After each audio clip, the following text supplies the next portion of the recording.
Okay, so I'm gonna use the same piece of paper because we still have some space here and I don't want to waste any more trees than we already are wasting. So what we're gonna talk about now is how to sketch this or any cube without having to set up this perspective horizon line with the vanishing points and all of that.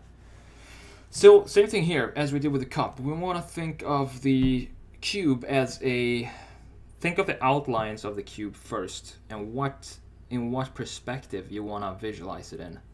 So and then after that we kind of want to put down what we know now. So we know that a cube has a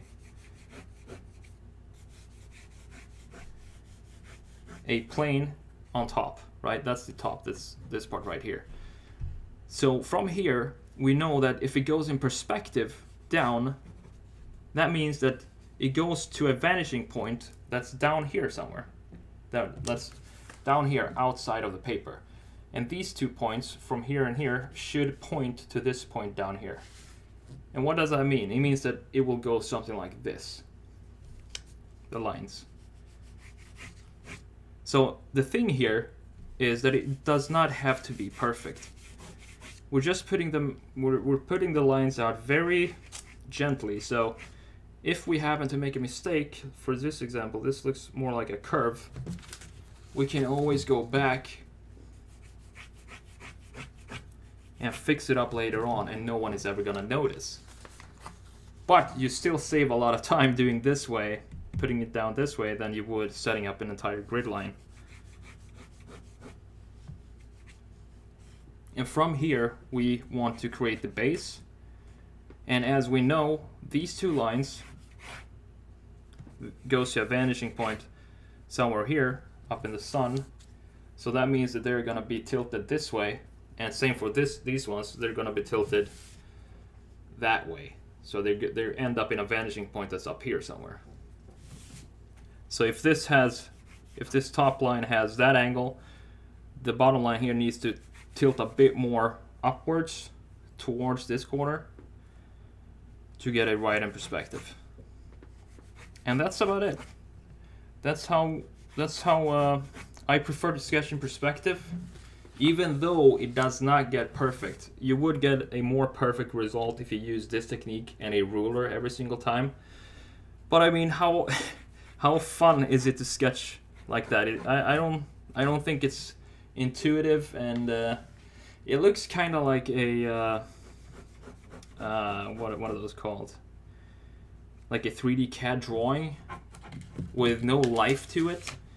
So the sketch ends up looking kind of almost lifeless. And I like to have some life in my sketches, and they don't definitely have to be perfect, as long as you can communicate what it is you're sketching, you're fine. And if there are any imperfections, that just makes the sketch more beautiful, in my opinion. Because if something is too perfect, it just gets boring, because it's too predictable. So we want to make some mistakes. And then you can start to shade, if you want to. Now we have the sun apparently coming from here. I didn't even think of that. Because I already started to shade this, so this should be surface number 1. And let's put number 2 there, and number 3 here. And this is the brightest area. And then we have number 2, which I can shade as well, just to show you guys.